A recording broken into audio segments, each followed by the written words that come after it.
With multiplication of fractions, you have to go straight across. So because of that, what I do in these problems is I go ahead and I start out by drawing a fraction bar that's straight across.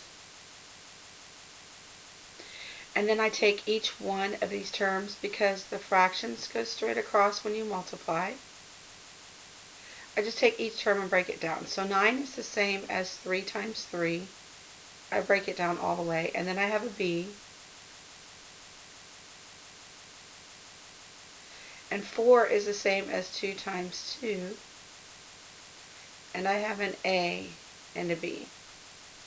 Now on the bottom I have a 2 that doesn't break down. I have an a. I have a 3. And I have 3 b's. The exponent of 3 means 3 of them. So I have 3 b's. Now anything on the top can cancel with anything on the bottom. So this 3 cancels with this 3. Once it cancels, it's gone, so you can't cancel it with anything else. There are no more 3's in the bottom. This b cancels with this one.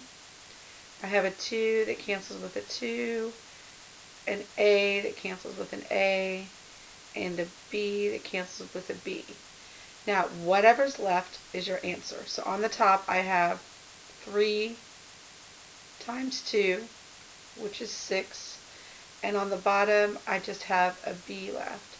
So 6 over b is my answer. So on the next one, going straight across, 10 is 2 times 5. And I have a y with that. 3 doesn't break down, and I have an a and a y. On the bottom, 12 is 2 times 2 times 3. Remember, you break it down all the way. A, and then 4 is 2 times 2, and I have a y. Once everything is broken down, you start canceling. 2 cancels with 2. There's no 5's on the bottom. I have a y that cancels with a y. I have a 3 that cancels with a 3. An a with an a. Okay. On the top, I have a 5 and a y. On the bottom, I have 2 times 2, which is 4, times 2, which is 8, and there are no letters left.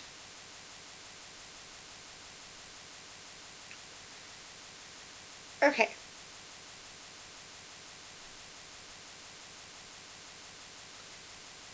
Twelve, again, is 2 times 2 times 3.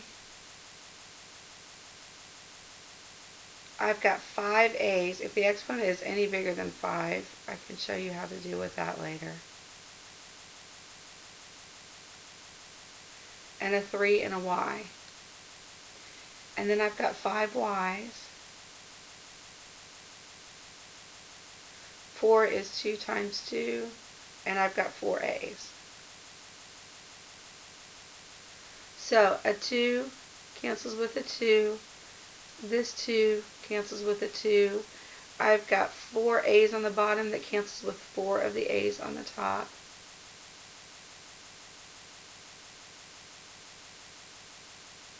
Don't have any 3's. I have one 1 on the top that cancels with one of them on the bottom. So on the top I have 3 times 3 is 9. And I have an a left that did not cancel out. And on the bottom I have 1, 2, 3, 4 y's. That's y to the 4th power.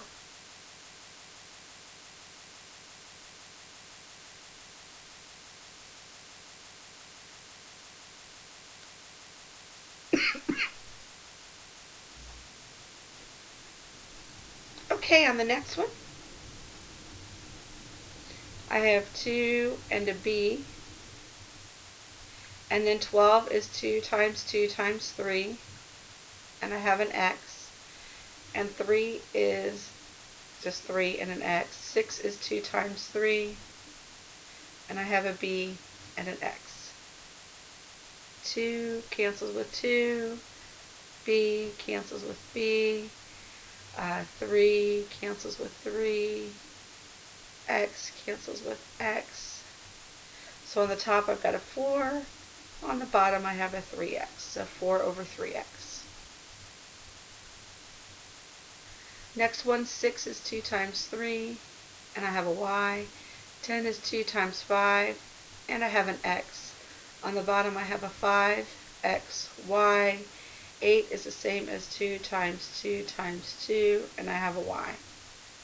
So 2 cancels with 2. 3, there's no 3 on the bottom.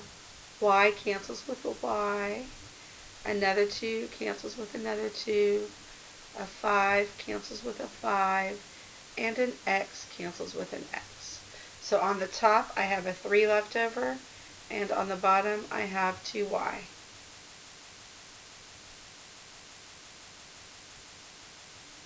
The next one is 2ab, and then 9 is 3 times 3, and you've got a b. On the denominator you've got a 3 and 4 b's. For the 4 it's 2 times 2, and you have an a. So then you start canceling top with bottom. Once you cancel something, it's completely gone. You don't cancel it with anything else. A 3 with a 3, a b with a b. So on the top I have a 3 left. On the bottom, notice I put the numbers first. I have a 2, and then for my b's I have 2 of those, so that's b squared.